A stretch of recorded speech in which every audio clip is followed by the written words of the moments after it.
네, 반갑습니다. 조코피TV 조현일입니다. 자, 레이커스가 드디어 JJ 레딕을 감독으로 선임했습니다. 여러 인물들이 물망에 올랐었죠. 하지만 LA 레이커스는 지도자 경험이 없는 대신 NBA에서 10년 넘게 활동을 했었고 또 최고의 해설위원으로 떠오르기 시작한 JJ 레딕을 파격 선임했습니다. 자, 다비넨 감독을 경질한 이후에 LA 레이커스는 JJ 레딕을 포함해서 또 댄 헐리까지 여러 감독들과 인터뷰를 했습니다.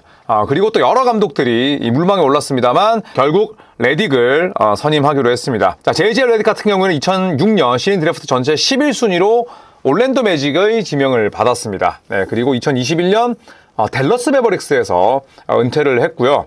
그리고 밀워키, 클리퍼스, 필라델피아, 뉴올리언스 펠리컨스, 그리고 댈러스까지 6개 팀에서 뛰었습니다.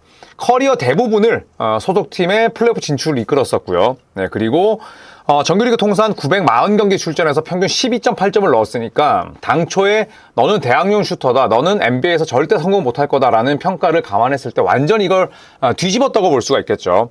통산 3점 성공률이 41.5%니까 리그 최상급 슈터였고요. 또 매경기 2.1개의 3점을 넣었습니다. 아마 JJ 레딕이 현대농구에서 뛰었더라면 저 3점 평균 기록은 훨씬 더 높아졌겠죠.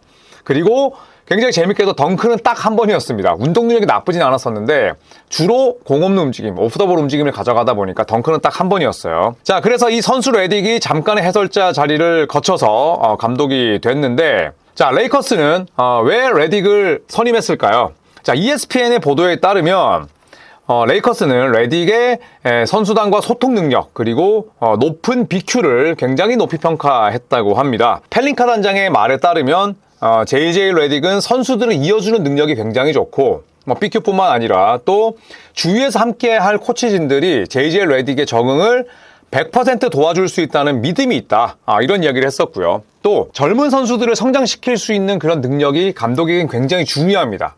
그래서 레이커스가 댄 헐리 감독을 선임할 때도 레이커스 영건들의 성장을 도모시켜 줄 것이다 라는 부분 때문에 엄청나게 큰 금액을 또 제시했다고 하죠. JJ 레딕에게도 마찬가지입니다. ESPN에 따르면 펠린카가 이런 얘기를 했습니다. 맥스 크리스티, 그리고 오스틴 리브스, 그리고 루이 하치무라 같은 젊은 선수들의 성장을 이끌 수 있는 능력이 있고, 그리고 JJ 레딕을 도와줄 수 있는 경험 많은 코치들을 영입할 것이다 라고 이야기를 했다고 해요. 그래서 레이커스의 어시스턴트 코치로 여러 인물들이 물망에 오르고 있는데 샘 카셀, 그리고 또 르브론 제임스와 절친한 사이였던 자레드 더들리, 또 라존 론도 레이커스에서 2020년 버블의 우승을 이끌었었죠. 네, 그래서 이런 인물들이 현재 물망에 오르고 있습니다. 자, 그렇다면 감독 레딕은 어떤 조건을 부여받았을까요? 자, 레딕은 앞으로 4년 동안 연 8밀의 연봉을 받게 됩니다. 무려 리그에서 5번째로 높은 금액이고요. 또 필라델피아의 닉 너스, 그리고 댈러스의 제이슨 키드 감독과도 연봉이 똑같습니다. 그만큼 이 JJ 레딕에게 거는 기대가 아주 크다고 볼 수가 있죠.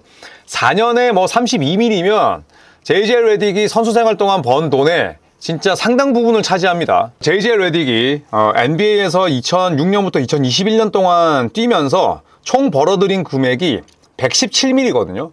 그런데 감독으로서 32밀이니까 제법 비중이 높은 거죠. 자, 그래서 샴즈의 보도에 따르면 레이커스는 JJ 레딕이 레이커스의 에릭 스폴스라가 될 수 있다라는 믿음이 있다고 해요. 그리고 이 39살짜리의 아주 젊은 감독을 제2의 팬 라일리로도 생각한다. 이런 이야기도 있고요. 그리고 에릭 스폴스라 혹은 스티브 커처럼 내가 맡았던 첫 번째 팀에서 향후 10년 이상을 책임질 수 있는 그런 적임자라고도 생각하고 있다. 이 정도로 이 LA 레이커스 구단이 JJ 레딕에 대한 믿음이 대단합니다.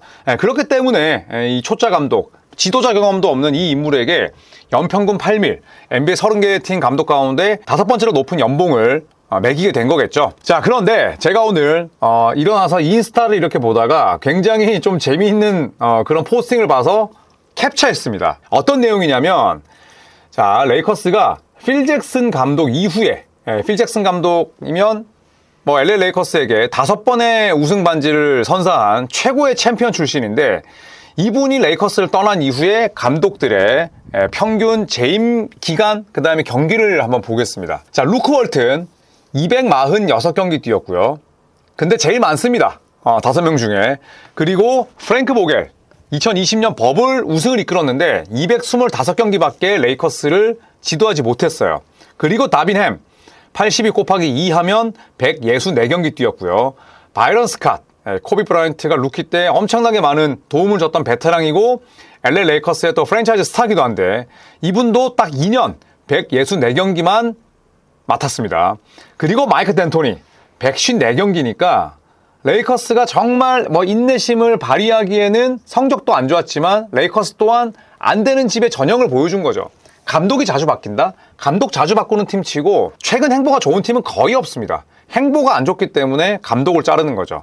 행보가 안 좋으면 선수단에 눈을 돌려야 되고 선수단 개편을 해야 되는데 그것보다는 감독 자르는 게 제일 쉽거든요. 그런데 LA 레이커스가 지금 보시면 장수한 감독이 없습니다. 루크 홀튼 정도가 새 시즌을 딱 했고 프랭크 보겔은 물론 버블 때문에 줄긴 했었지만 역시 새 시즌이 한계였고 다빈 햄, 스캇, 댄토니 전부 다 2시즌 남짓이었어요. 자, 그렇다면 과연 진짜 JJ 레딕은 4년 임기를 다 채울까요? 4년을 다 채우면 328게임이 됩니다. 그런데 최근에 레이커스 감독 5명은 전부 다 250경기도 넘지 못했어요. JJ 레딕이 300경기 이상 레이커스 경기를 지도하려면 가장 필요한 건 성적입니다. 성적인데 그렇다면 우리가 이런 의문은 가져볼 수 있죠. 아니, JJ 레딕이 그래 NBA에서 엄청나게 오래 뛰었고 그 다음에 해설자로도 활약을 했었고 팟캐스트 진행한 것도 맞아. 그런데 지도자 경험이 없지 않나? 그런데 지도자 경험이 없이 곧바로 감독된 인물들의 그 해당 팀에서의 성적은 어떨까라는 의문을 가질 수 있죠. 그래서 제가 직접 찾아봤습니다. 자, 지도자 경험 전혀 없는 JJ 레딕이 괜찮을까요? 자, 지도자 경험 없이 데뷔한 감독들의 성적표입니다. 그리고 괄호하는 최고 성적이고요. 은근히 많았죠. 자, 지금까지 총 10명이었어요. 1990년대 이후에 10명이었는데 1995년부터 97년까지는 ML카, 보스턴 셀틱스의 레전드 출신인데 참사를 겪었습니다. 48승 116패. 물론 이때가 보스턴 셀틱스의 프랜차이즈 역사상 가장 암흑기긴 했습니다만 지도자 경험이 없다 보니까 아주 그냥 도어 매트 밑에 깔린 팀들을 어떤 식으로든 끌어올릴 수 있는 방법을 이 ML카 같은 전설적인 분도 몰랐던 거죠. 자, 그래서 결국에는 플레이오프 1라운드 진출이 전부였습니다. 자, 그리고 1997년부터 2000년까지 레리 버드가 인디애나 감독으로 부임했죠. 지도자 경험 없었습니다. 그런데 이분은 성공적이었어요. 179승 87패. 1998년 플레이오프 컨퍼런스 결승에서는 마이클 조던이 이끌던 시카고 불스를 7차전까지 몰아붙였고요. 그리고 1999-2000 시즌 때 파이널에 진출을 했죠. LA 레이커스에게 지면서 결국 레리 버드 감독은 건강상의 문제 때문에 허리가 워낙 안 좋았잖아요. 그래서 퇴단하긴 했습니다만 굉장히 좋은 사례로 남아있습니다. 그리고 2000년 인디애나 페이서스가 또 한 번 파격적인 인사를 단행합니다. 아이지아 토마스를 영입을 했죠. 우리가 말하는 그 보스턴의 아이지아 토마스가 아니라 디트로이트 피스톤스의 배드보이즈를 이끌던 그 아이지아 토마스인데 이분도 괜찮았어요. 136승 125패. 그리고 플레이오프 1라운드 진출이 전부긴 했습니다만 어쨌든 5할 승률 이상이었고 그래도 새 시즌은 살아남았습니다. 자, 1999년부터 2004년까지는 닥 리버스 감독이 올랜도 매직의 감독으로 부임을 했습니다. 어떻게 본다면 JJ 레딕과 비슷한 점이 많아요. 왜냐하면 닥 리버스 감독도 선수 은퇴하고 해설자 하다가 감독 갔거든요. 그렇기 때문에 JJ 레딕과 굉장히 이제 비슷한 그런 단계를 밟고 있었던 인물인데 올랜도 매직을 176승 178패로 이끌었고 2004년까지였으니까 괜찮았습니다. 그리고 플레이오프 1라운드 진출을 했었고 부임하자마자 정말 NBA 하브리그 같은 로스터를 이끌고 5할 승률을 만들어냈어요. 그리고 올해 감독상 받습니다. 그래서 닥 리버스, 레리 버드를 놓고 보자면 지도자 경험이 없어도 잘하네? 라는 생각을 가질 수 있는 거죠. 자, 2008년부터 2010년까지는 비니 델레그로 시카고 불스에서도 뛰었고 샌안토니 스퍼스에서 뛰었던 바로 그 인물인데 86승 90패 그리고 플레이오프 1라운드 진출을 하긴 했습니다만 2년이 길게 이어지진 않았어요. 자, 그리고 2013년 제이슨 키드가 코치 경험 없이 브루클린 네츠 감독으로 부임을 합니다. 자, 하지만 49승 47패 그리고 플레이오프 2라운드 진출하긴 했습니다만 2년이 오래 가진 않았어요. 그리고 제이슨 키드 감독은 LA 레이커스 코치를 거치면서 또 한 번 본인이 감독 커리어를 또 잘 쌓게 됩니다.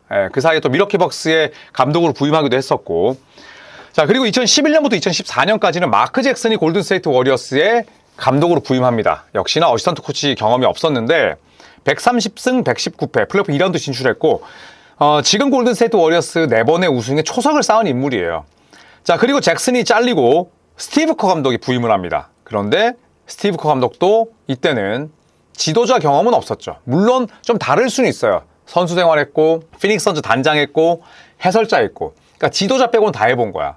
어쨌든 초짜 감독인 건 분명했습니다. 자, 그런데 현재까지도 골든스테이트 본인을 감독으로 앉힌 그 팀에서 계속 지금 활약을 하고 있어요. 618승 315패, 파이널 4번 우승.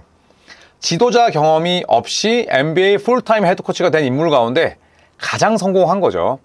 자, 그리고 2014년부터 16년 데릭 피셔, 대표적인 실패 사례입니다. 40승 96패, 플레이오프 진출이 실패했어요. 이 가운데 유일하게 실패한 인물입니다. 플레이오프 진출에. 그래서 처절하게 실패를 맛봤고 2020년에 브루클린 네츠가 다시 한번 스티브 내시를 지도자 경험이 없음에도 불구하고 감독으로 앉혔는데 101승 76패의 성적이 언뜻 좋아 보이긴 하지만 이건 사실 선수들이 다 만들어낸 거였거든요. 특히나 케빈 듀란트. 플레이오프 2라운드에 진출했지만 보여준 게 아예 없었습니다. 그냥 듀란트 혹사밖에 없었어요. 그래서 스티브 내시 사례도 실패가 됐죠. 자, 우리가 그러면 여기서 일정한 경향성을 찾을 수가 있습니다. 뭘까요? 지도자 경험이 없는 초짜 인물을 감독으로 앉히길 좋아하는 구단들이 있습니다. 인디애나, 브루클린, 골든스테이트 각각 2명씩 앉혔죠. 그리고 심지어 인디애나와 골든스테이트는 연임시켰어요. 연속으로 앉혔어요. 지도자 경험이 없는 인물을. 그래서 어떻게 본다면 파격적이라고 볼 수가 있고, 자, 그리고 또 이 인물들 다 10명의 인물들을 살펴봤을 때 또 기똥찬 공통점이 있습니다. 바로 레리 버드를 제외하면 전부 다 가드예요. 에멜카 이분도 키가 198cm였고 그 당시에 뭐 스윙맨이었으니까, 슈가와 스몰 포워드를 다 보는 분이었으니까 광의의 범위로 해석을 하면 가드였고요. 아이지아 토마스 1번, 닥 리버스 1번, 비니 델레고로 2번, 제이슨 키드 1번, 마크 잭슨 1번, 스티브 커 1번과 2번, 데릭 피셔 1번과 2번, 스티브 내시 1번, JJ 리딕 2번. 진짜 웃기지 않나요? 감독 경험이 없는, 지도자 경험이 없는 초짜 감독들은 대부분 가드입니다. 그렇기 때문에 과연 JJ 레딕이 제2의 스티브 커가 될지 아니면 제2의 데릭 피셔가 될지, 자, 이 부분이 굉장히 걱정되면서도 기대가 되는 그런 대목이기도 합니다. 자, 아까 잠깐 말씀을 드렸습니다만 그렇다면 레딕을 보좌할 코치진은 누가 될까요? 일단 라펠링카 단장은 JJ 레딕을 믿는 이유가 JJ 레딕의 능력도 훌륭하지만 JJ 레딕의 떨어지는 경험을 보좌할 수 있는 그런 풍부한 경험을 자랑하는 코치진들을 선임할 것이다. 그래서 기대가 된다라는 얘기를 했습니다. 자, 레딕을 보좌할 어시스턴트 코치로 라존 론도는 레이커스 출신이기도 하고 또 뭐 르브론 제임스가 남을지 안 남을지 모르겠지만 르브론 제임스와도 가까운 사이죠. 여기에 자레드 더들리 역시나 레이커스 출신이고 르브론 제임스와도 사적으로 가까운 사이입니다. 샘 카셀 어시스턴트 코치 가운데는 가장 훌륭하다는 평가를 받고 있고, 그리고 샘 카셀은 JJ 레딕보다도 나이가 14살 많아요. 그러니까 나이가 단순히 많다는 게 아니라 짬밥이 어마어마하다는 거죠. 샘 카셀은 챔피언 반지가 3개입니다. 놀랍게도 NBA 데뷔하자마자 2번, NBA 은퇴 시즌에 1번, 그리고 쫙 지도자 생활을 했거든요. 그래서 지금 미러키 벅스도 엄청나게 샘 카셀 코치를 데려오기 위해서 많은 지금 돈을 준비하고 있다고 하는데, 올 시즌에 보스턴의 우승을 이끌었습니다만 샘 카셀의 인기가 어마어마합니다. 자, 그런데 가장 경험이 풍부한 인물은 역시나 스캇 브룩스죠. 스캇 브룩스는 오클라호마 시티 썬더 그리고 워싱턴 위저즈에서 계속 감독 생활했었고 이후에도 어시스턴트 코치로도 활약을 하고 있습니다. 정말 장기간 NBA 지도자 생활을 이어가고 있고 경험도 풍부하기 때문에 저는 뭐 스캇 브룩스도 아주 훌륭한 그런 적임자가 아닐까 이런 생각을 합니다. 만약에 뭐 이 4명을 다 데려온다면 진짜 대박이 되는 거고, 말 그대로 JJ 레딕의 새로운 사단이 되는 거잖아요. 그리고 이 4명 다 전부 다 아주 지도력이 훌륭하기 때문에 만약에 JJ 레딕 옆에 론도, 더들리, 카셀, 브룩스가 있다면 레이커스의 코치진도 절대 무시할 수 없는 그런 수준이 되겠죠. 자, 이상 레이커스와 또 JJ 레딕의 이야기를 살펴봤습니다. 이제는 지도자 경험이 없는 풀타임 헤드코치를 선임하는 게 더 이상 이상하진 않아요. 그리고 또 JJ 레딕이 워낙 뭐 팟캐스트나 그 다음에 또 해설할 때 해박한 지식을 또 자랑했었기 때문에 저는 좋은 핏이 될 거라고 봅니다. 그리고 또 르브론 제임스가 레이커스에 남을지 뭐 아니면 떠날지 모르겠습니다만 지난 3월부터 JJ 레딕과 르브론 제임스는 농구에 대해서 굉장히 자유롭게 대화를 나누고 또 서로 의견을 나누는 팟캐스트 마인드 더 게임을 함께 제작을 해왔습니다. 그래서 그런 농구에 대한 철학, 그 다음에 가치관들이 충분히 통할 수 있다는 거죠. 르브론 제임스가 남는다면. 그리고 JJ 레딕이 젊은 선수들을 또 키울 수 있는 그런 능력들을 믿고 있기 때문에 저는 아주 기대가 되는 바입니다. 자, 여러분께서는 초보 감독인 JJ 레딕을 어떻게 생각하시는지, 또 어떤 부분을 기대하시는지 또 댓글로 남겨주시면 감사하겠습니다. 고맙습니다.